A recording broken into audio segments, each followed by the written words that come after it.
Hello and welcome. I'm Neha Khanna and you're watching America 360.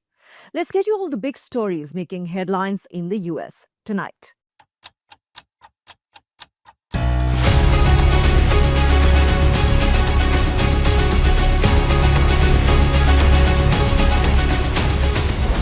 Federal Bureau of Investigation Director Kash Patel has vowed justice after two suspects allegedly rammed a DHS agent's vehicle in Chicago.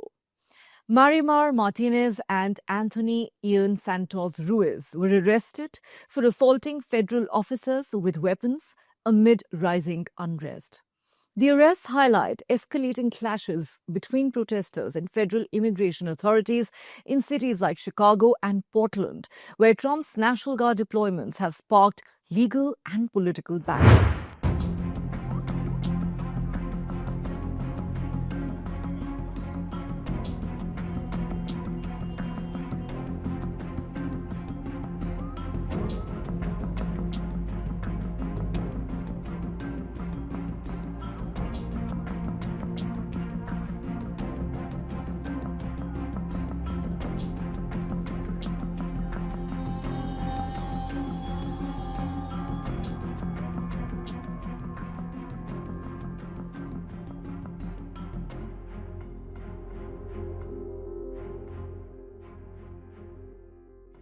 Let me be very, very clear. I am a career prosecutor. If you touch a law enforcement officer, it is a crime and you are going to jail.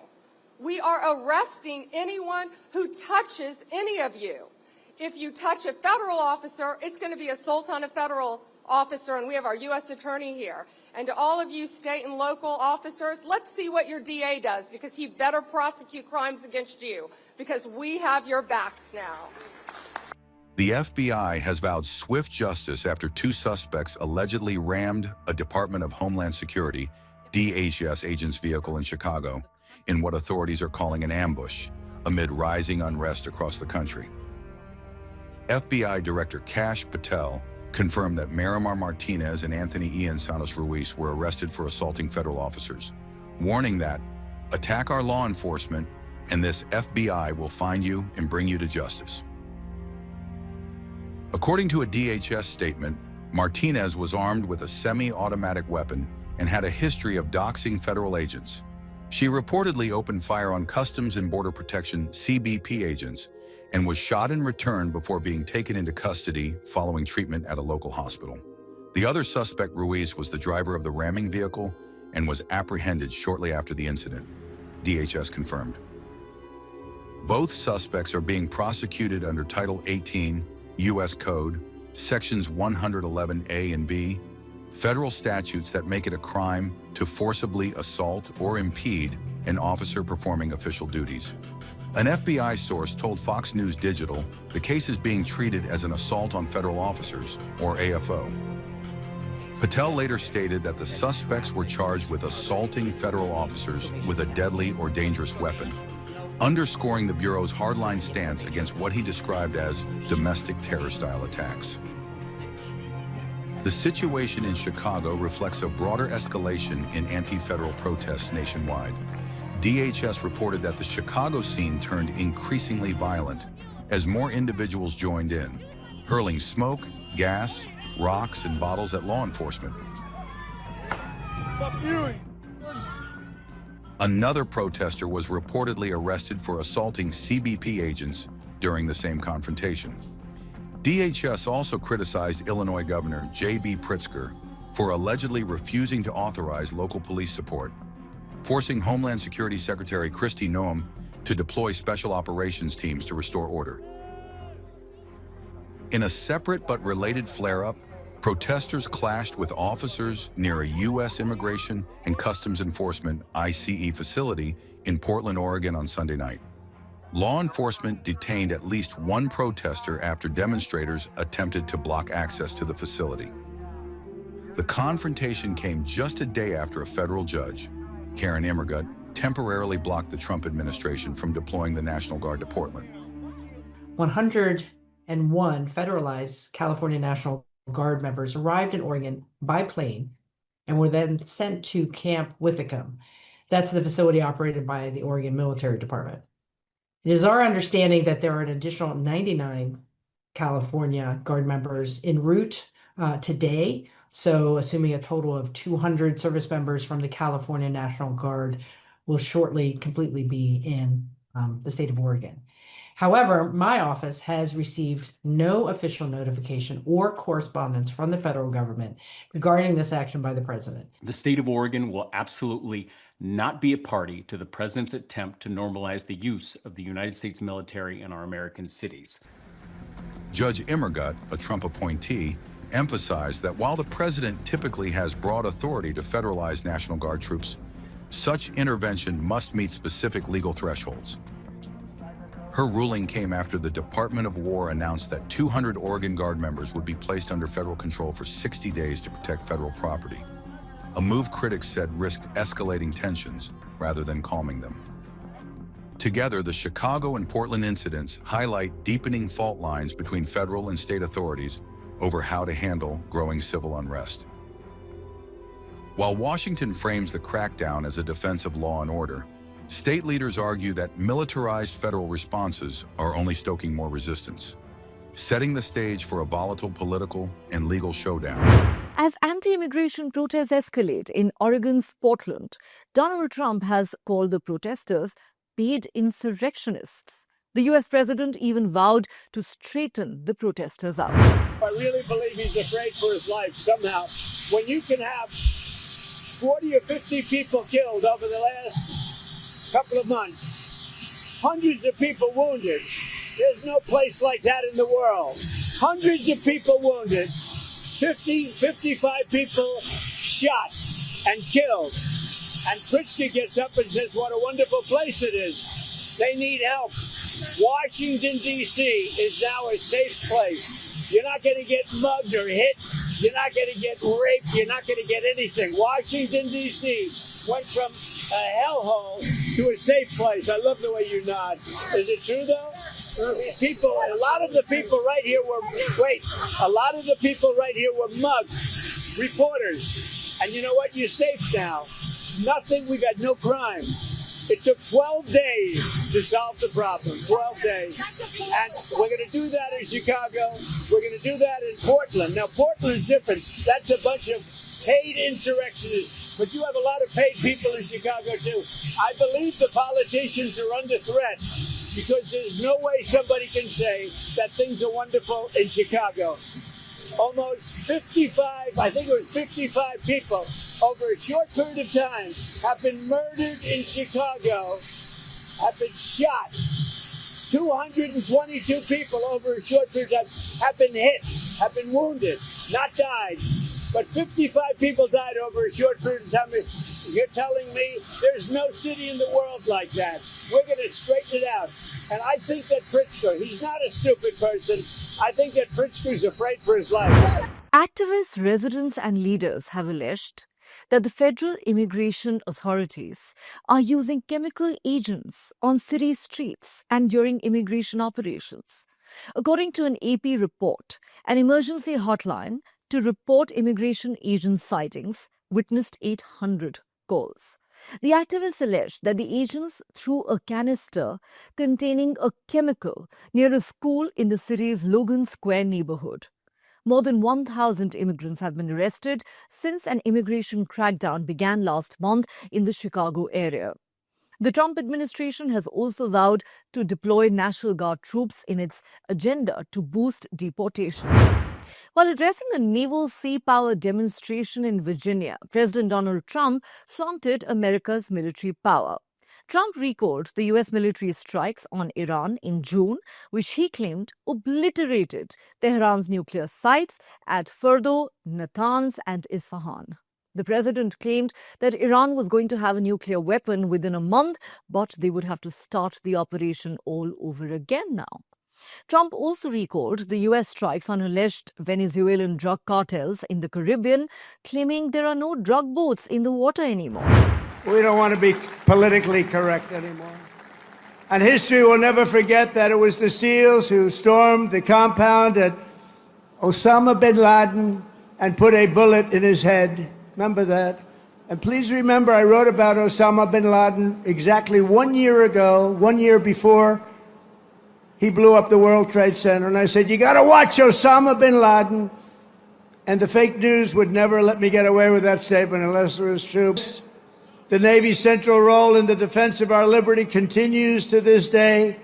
Just a few months ago, the Ohio-class guided missile submarine played an indispensable part in one of the most spectacular military feats the world has ever seen, the obliteration of Iran's nuclear sites in Operation Midnight Hammer. How did that work out? Pretty good, right?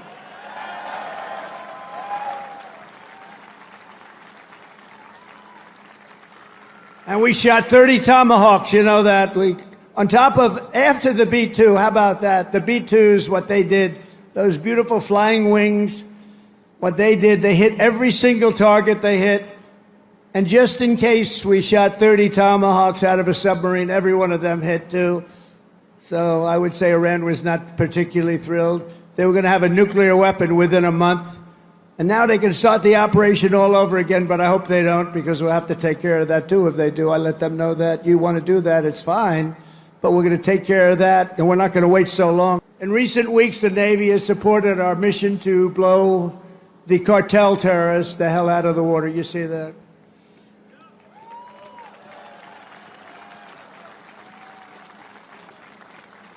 And you know, there are no boats in the water anymore. You can't find any. We're having a hard time finding them. But, you know, it's a pretty tough thing we've been doing, but you have to think of it this way. Every one of those boats is responsible for the death of 25,000 American people and the destruction of families. So when you think of it that way, what we're doing is actually an act of kindness. But we did another one last night. Now we just can't find any. You know, it's the old story. We're so good at it that there are no boats. In fact, even fishing boats, nobody wants to go into the water anymore. Sorry to tell you that. But it's we're stopping drugs coming into America. And it was the Truman carrier strike group that unleashed American fury on the Houthi terrorists in the Red Sea.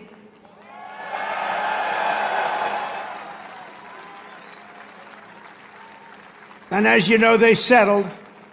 But they settled because they made the statement to us, we've never been hit like that ever before.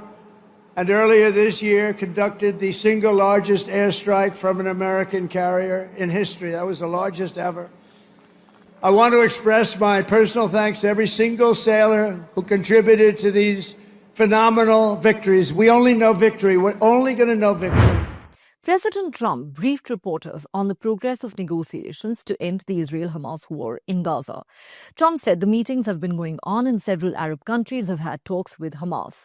The announcement comes after Trump ordered Israel to stop the bombings in Gaza. He had earlier set a Sunday deadline for Hamas to accept his Gaza ceasefire deal. Well, it's a great deal for Israel, and it's a great deal for everybody. And you want to get your hostages back, right? You want them back, or do you not want them back? And it's a great deal for Israel. It's a great deal for the entire Arab world, Muslim world, and world. So we're very happy about it. When do you think the hostages will start being freed? I think very soon. They're in negotiation right now as we speak. They've started the negotiation. It'll last a couple of days. We'll see how it turns out, but I'm hearing it's going very well. That was amazing, actually. I think everybody would agree. There's nothing like it in the world, and we really... When you saw those planes, the quality of the equipment, everything else, we rebuilt the Navy.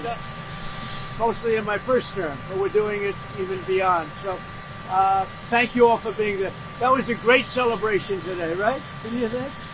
Okay. Are you willing to set a deadline for Hamas to release the hostages? Yeah, we're going to very quickly. We had some very good meetings. The countries of the world, a lot of the countries surrounding Israel, frankly, Muslim, Arab, and many others have had great meetings with Hamas, and it looks like it's working. So we'll wait for a little while, see how it all turns out. Will the administration begin I firing think it'll work very, very quickly. I think it's going to go very quickly. The meetings seem to be very good. We'll find out. We'll let you know soon. The President administration again, the rebels, the DRC, Democratic Republic of the Congo, they continue to kill. In Congo? Yeah, they continue to Well, we're kill. looking into that. We've heard What that. about the ceasefire? We're going to look at that. The ceasefire? You said there was an attack yesterday night in the Caribbean. Could you give more details about that? My people will give you those details. Mr. President, will the administration begin firing federal employees during the summer? That's taking place right now, and it's all because of the Democrats. The Democrats are causing the loss of a lot of jobs with their, it's a shutdown. It's their shutdown, not our shutdown. It's their shutdown. What agencies? And I hope everybody likes what's the Presidential Walk of Fame. You know that? Have you seen it's beautiful, isn't it? Presidential Walk of Fame. Thank you very much. Again, congratulations to the Navy. They did a great job today. Thank you very much. At least 2 people were killed and 12 others injured after rival gunmen shot at each other in a crowded nightlife district in Alabama's capital city, Montgomery, on Saturday night. The dead included a 43-year-old woman identified by the police as Charlanda Williams and a 17-year-old identified as Jeremiah Morris. 5 of the wounded were hospitalized with life-threatening injuries, including a juvenile. We had something like this happen because of a disagreement and because of something that, again, we believe could have been avoided and should have been. And I want the community to be well aware that for us, this is not acceptable. We're not going to normalize this. We're going to do whatever we can, not only to arrest those responsible, we're going to do whatever we can to arrest those connected in any way who knew what may have happened or who knew what could take place. We're not going just to stop with those folks that were pulling the trigger last night. For us, it's a lot deeper than that because the impact is a lot deeper than that. Last night at 11:31, our officers responded to reports of shootings that they could hear over there at the corner of Bibb and Commerce Streets. As a result of this incident, we now presently have 14 confirmed total victims of this shooting. Of those 14 confirmed victims, 2 are deceased. 2 are no longer with us. That's all the time we have on this edition of America 360. If you have been, thanks for watching. Do join us again at the same time tomorrow.